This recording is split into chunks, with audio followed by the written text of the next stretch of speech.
Welcome back to the Red Dice Diaries. I'm your host, John, and today we're going to be answering some more of your lovely voicemails.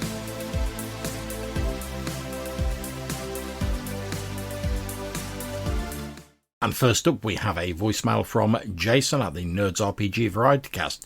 Take it away, Jason. Hey guys, Jason here. I've really enjoyed the last two episodes of the reinvigorated Purple Worm. Great to hear you guys back on the air. There's no doubt that Cerebrivore was created, with a huge inspiration from Purple Worm. We're all very happy to hear you back. Thank you for the kind shout out to my show and Cerebrivore. And I look forward to your future episodes. Thanks very much, Jason. Very much appreciated. And I should point out to people listening that Jason is referring to Purple Worm, the group podcast that Colin Green, aka Spike Pit, Pete from Dragons Are Real, and myself have recently started doing again on a sort of slightly more ad hoc basis because our schedules have changed and we can't keep up the sort of vast amount of episodes we were doing before, but we always have great fun when we do those episodes, so we really wanted to start it up again. Thank you very much, Jason. I'm glad you enjoyed it, and we're currently in the process of trying to organise dates for a third episode of this series. And I should point out the reason why Jason's voicemailing me here rather than to Purple Worm Direct is there was an issue with Anchor. I know, shocking, doesn't really normally happen. Where voicemails briefly couldn't get through to the Purple Worm account. So Jason kindly sent the voicemail to me here at my Red Dice Diaries podcast account. But I think that's all sorted now. Anyway, thank you very much, Jason. We're glad you're enjoying it. We have a hell of a blast making those episodes, and we hope to carry on doing so into the future, our schedule allowing. Our next call is from Joe over at Hindsightless. Take it away, dude. Yo, John, so my initial thought when I saw the title of your latest episode, which was something like, should monsters follow the same rules as the players? I was just screaming, of course they should, in my mind, and I was going to be like, I so disagree with you, John. But then after listening to you, to me, it doesn't sound like you're talking about they should play by different rules. It sounds like you're talking about, like, you should reskin them or give them different abilities and stuff, stuff that's still within the bounds of the game. Because, like, you mentioned vampires, for instance, and you talked about their ability to turn to mist, and that's an awesome vampire abilities. But, a lot of versions of D&D, I don't know how long the spell has been in the game, but gaseous form is a spell that's been around for a minute. So, like, a vampire turning to mist isn't totally out of left field. So long story short, I totally agree with you. Anyway, peace out. Thanks very much for the call in, Joe. Greatly appreciated. Yeah, I suppose when I think about it, I was mainly talking about re-skinning rules because, as you said, there's a lot of monster abilities that are replicatable through various spells and stuff like that. And I suppose it depends on what you mean, but like everything, it depends on what you mean by the terminology. I suppose if you break it down to, like, should they be following the same basic framework of the rules, which forms the consistent sort of rules of reality as far as your game's concerned, then I suppose, yeah, they probably should adhere to that rather than going completely left field. But I do like it when there's a little bit of a tweak on that sort of thing. But I'm glad you enjoyed the episode, dude, and thank you very much for the call-in. Our next call-in is from Goblin's Henchman. Take it away. Hi, John. It's Goblin's Henchman here. So I have a slightly, and it is very slightly, dinked copy of, or print version of Face Folio. If you're not too precious, I would be happy to send you that as a free copy. I don't know if you know, but I've re-kickstarted Face Folio, which is finishing on the 25th of August for Zine Quest 4. So if you were minded to do a review of it, then I would be grateful, but you don't have to. It's just, I have one that I'd rather, give to someone rather than just like throw away. So if you give me your postal address, if you're happy with that, obviously if you're not, no problem, and I will post you a copy. There's no conditions, you don't have to review it, but if you do, that would be grand. If you can get back to me, obviously, I can post it off ASAP. Okay, cheers, fella. Bye. Now, this voicemail is a little bit on the older side, and I've actually already reviewed the Face Folio using an electronic copy that Goblin's Henchman was kind enough to send me, and I have responded to him. So you might say, well, why are you including this voicemail now, John, if you've already answered it and you've already done your review and all of that sort of schmozzle? Well, the reason I'm including it now is because, as Goblin's Henchman said, this Kickstarter is wrapping up on the 25th of August, which means as from the date of publication of this voicemail episode, you've only got 4 days left if you want to get on that Kickstarter. I'll put a link to my review in the description of this episode, but suffice to say, I thought it was a really useful book of character portraits that, if you're maybe not artistically inclined, or you want to just have a load of portraits in one place and you don't want to go digging through the internet for them and stuff like that, I thought it would be a really useful resource, and I highly recommend you give it a look on Kickstarter whilst you still have the opportunity. Next up, we have a few more calls from Jason over at the Nerds RPG Variety Cast. Hey, John, just listening to your latest voicemail message. And yeah, Ron brings up some good points, but I guess my question is, and I know you can modify 5e by taking out the essays, or you can lower the, minimize the options, or play the basic version, or play these third-party products. But I guess my question would be, unless you have a group of players that are, I'll only play 5e and refuse to play anything else, what's the advantage of morphing 5e into something it's not, as opposed to just playing a system designed for that? If you want to play Star Wars, yeah, there's a 5e Star Wars hack out there, but there's also, Hyperspace D6? If you're playing, I guess I don't see the advantage of using 5e to do one of these other genres when there are purpose-built games out there for those other genres. That's just me. I don't know. I mean, why use 5e for space when there's so many great space games out there? Why would you use 5e to play a horror mystery game? Not that you can't do mystery and fantasy, that's been proven you can, but why not use Call of Cthulhu? Or you know what I mean? I guess I don't see the advantage of using 5e over a system designed to do that genre. Just me. Yeah, I mean, I think you make an interesting point there, Jason, and I think I've often referred to this previously. As you know, in the OSR sort of sphere, house ruling and bringing in your own rules and creating your own stuff for your games is a big thing. But I've often wondered, at what point are you no longer house ruling the game and you're effectively creating an entirely new game just using the framework of the old one? And it's a difficult question to answer, and I've never come up with a satisfactory answer yet myself, because I think if you're just house rolling a few bits and pieces into your old game, that makes a lot of sense. That's absolutely great. Crack on. Whereas if you get to the point where you're effectively entirely remaking the game and you're trying to sort of bend it into the shape of something that it's really not meant for, or doesn't do maybe to the best of its abilities, although I know that's subjective, then as you say, it seems like you'd be better off picking up a game that specifically does what you want in the first place, or is nearer to it, because then you only have to alter it by a little bit rather than effectively reworking an entire system. However, having recently spent an evening creating characters ready for my next campaign, which is a bit of a break from D&D, we fancied doing something different after Smoke and Snow.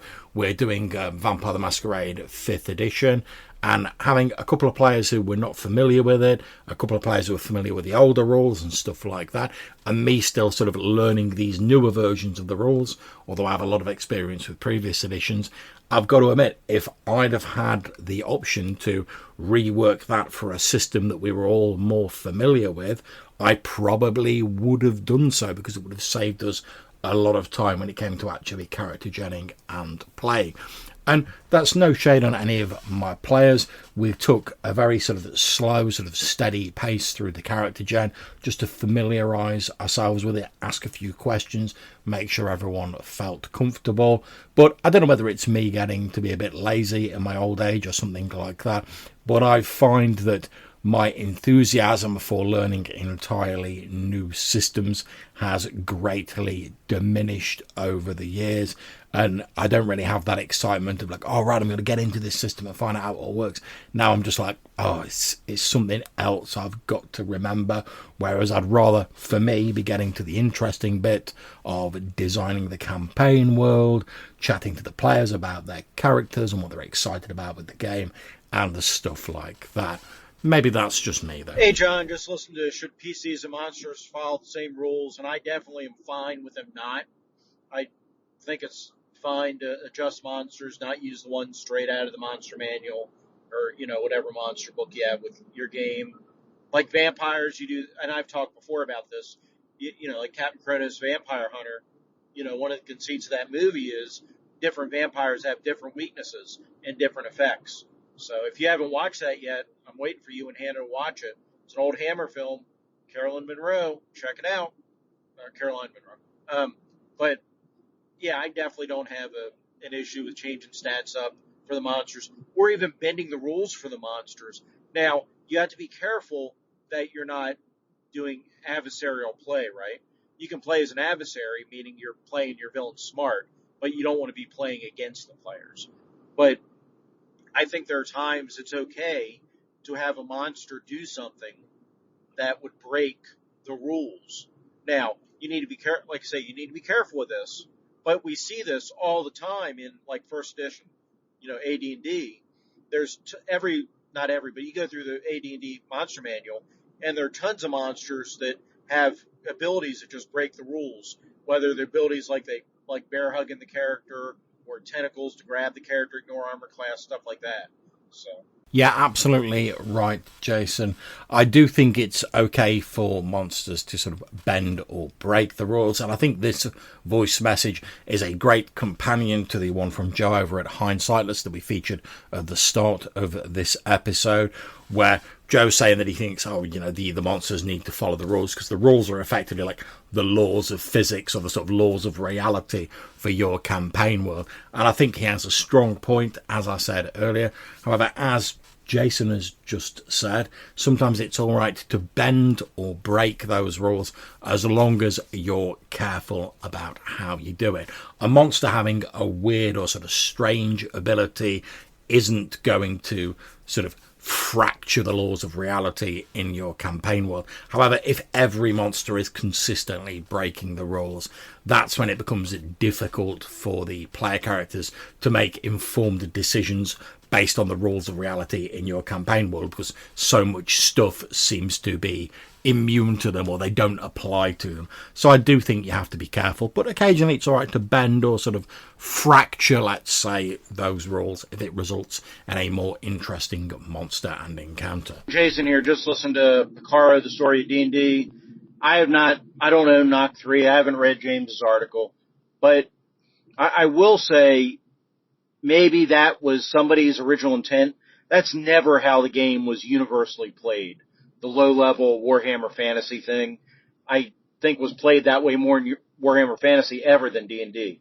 Listen to some of the old stories that the shenanigans Gary's characters got into. Look at the early things. Look at Arduin. Look at, there's super crazy, high-powered stuff going on. Tim Kask talks about this on his, whatever it is, Grognard in the Cellar, or whatever his, Curmudgeon in the Cellar YouTube channel, where he answers questions and talks about the old days, where before AD&D, what was the supplement in OD&D? Gods, Heroes, and Superheroes, or something like that. They had deities in there, and he's like, they had got somebody wrote into him like, oh, our characters have already killed Odin and Thor and all these, what do we do now? And, this all was happening back then. So, maybe James and his group played low-level rogues in their games, but that was not the universal experience ever in D&D. There have always been people doing superhero play in D&D. So I think that's a misconception. I think you raise an interesting point, Jason. I don't know whether it's a misconception. I wonder whether it's maybe a difference in how D&D was played in different locations. Because I certainly know myself, when I was playing a bit of D&D when I first started back in the UK, very much the sort of low-level adventurers slogging through the sewers, trying to sort of like hunt rats and find goblins and stuff like that. The sort of down and dirty fantasy that I've talked about as one of my preferences was very much the sort of default game that we played, and that's one of the reasons why I enjoy it so much now, because it's got a little bit of that nostalgia attached to it. And perhaps that was simply the influence of Warhammer Fantasy roleplay and advanced fighting fantasy and stuff like that on the RPG scene here in the UK. I honestly don't know. I don't know enough about the history. I can only talk about my personal experience. But maybe that was the case for where James grew up as well. Whereas perhaps it was different in America. I honestly don't know. But it's definitely something interesting to think about, whether when D&D first came in, how it was taken and adapted by people and how it was ran by people was different depending on their location and the influences of fantasy that they had when they were growing up in their particular area. So thanks for bringing that up, Jason. It's definitely something that's got me thinking. Next up, we have a call from Randy over at Biggest Geekers. Go ahead, dude. John, this is Randy from Biggest Geekers. Long time no comments. I am listening, but I just listened to your episode on monsters following the same rules as player characters, and I 100% agree. They should not do that. I had some similar experiences near the end of our Pathfinder 3.5 era of play. It became tedious to create monsters that had follow the same rules. Even in the monster manual, it got annoying. You'd do a skill, have to allocate skill points for every single skill that the monster could possibly have, and I just got tired of it. So I would look at their skills in the book or think of what I want them to be, and I would give them a skill number. I would just say skill +8, and then any skill that I thought they should have, they'd have +8. And if it was something they didn't have access to, I might just give them a +2. I'd make that decision. I'd give them hit points and hit dice that were appropriate for the characters that I were fighting or that I wanted the challenge to be. Thanks very much, Joe. Yeah, it does seem this subject about monsters following the same rules has really struck a chord with people, and it's definitely something interesting, which is obviously why I made the original episode on it. And I think for me, because the sort of old D&D clones that I follow tend to have a few less sort of explicit rules in them, it's easier, as far as I'm concerned, to just sort of freestyle stuff for monsters. Whereas I think as there became more and more sort of systems as the D&D editions went on, it very much became a case of you had to sort of build these monsters using the system provided, or that was the expectation. I'm sure you could probably ignore that even with things like 3.5 and Pathfinder, but I think the default assumption was, as you were saying, you'd use the rules, the feats, the various powers, etc. to create those monsters, and they would stick to those rules, which I can see the logic of, as Joe from Hindsightless said earlier, and as we've referenced a few times in this episode, it makes sure that the monsters follow the same sort of laws of reality that exist for the campaign world. So I can see the benefits of it, but also I think if used judiciously, as both yourself and Jason at Nerds RPG Variety Cast have said, having occasional monsters that do something a bit out of left field or that sort of break those rules can be quite scary for the player characters, and also quite interesting and create some tension in the game. Keep up the good work, bud. We need to have you on Biggest Geekus badly, so let's start chatting about when we can maybe get together.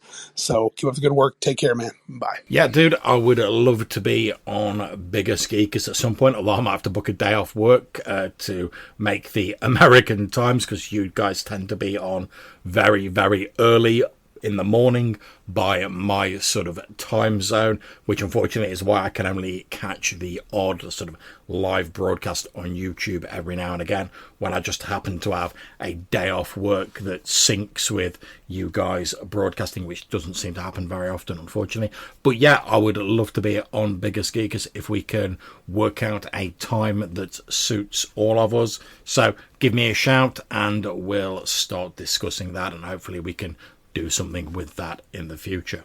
So we're going to round off with a final call from Jason at Nerds RPG Varietycast. Hey John, Jason here. I don't think you're a snob. I think once you can afford it, when you get to a certain point in life, you deserve and it makes sense to buy a higher quality book or a higher quality thing. You know, are you a snob if you want to eat off regular plates instead of flimsy paper plates? If you want to use steel utensils instead of plastic utensils? Now, if you want to eat off of gold-plated utensils, you might be a snob, right? Well, it's the same thing with books. You know, I back fewer and fewer Kickstarters these days, but when I do, the deciding factor if I get a physical copy is if the book is offset and well printed, or if it's print on demand from Drive-Thru RPG. If it's print on demand, I won't get the physical copy because I know the quality is questionable. But if it's a real book, then I'll probably get it. That's why I've got physical copies of Kevin Crawford stuff recently. Anyhow, I wouldn't beat yourself up for wanting a slightly higher quality grade of thing. I think that's A-okay. Thanks very much, dude. That was Jason from the Nerds RPG Varietycast responding to our recent episode where I was pondering the question of, am I a book snob? And I think by and large, you're right, Jason. You know, when you sort of become a little bit more selective about what you're buying, when you do buy it, you want it to be of good quality, so it's going to last, it's not going to fall to pieces. And whilst I don't discount stuff that's print on demand, like you seem to be suggesting that you do there, you know, presumably you just get the electronic copy. I don't mind stuff on print on demand so much because I think it's got a lot better nowadays than it used to be. The main thing for me at the moment with whether I get a physical copy is that old devil postage and packaging, which is getting pretty ridiculous now, particularly with like some Kickstarters and things like that, depending on where they're being produced. And one of the main things that tends to determine whether I get a physical copy or not now is basically if the postage and packaging is going to cost me almost as much as the actual product itself, and this can be particularly bad with things like zines, then I will tend to just get the electronic copy because I'm not paying effectively twice the amount just because of postage and packaging. However, if the postage and packaging isn't ridiculous and there's a chance of getting an offset book, which is obviously going to be of better quality, then I will go for that. If print on demand is the only option and it's a book I'm likely to reference a lot or use a lot, then I don't mind so much going for a print on demand copy. Although if it's a book I'm only going to read occasionally or reference occasionally, then I'll probably just stick to the PDF. So there we are for this episode. All that remains is to thank our callers, Jason, Nerds RPG Varietycast, Randy at Biggest Geekers, Joe over at the Hindsightless Podcast, and, of course, the man, the myth, the legend, Goblin's Henchman.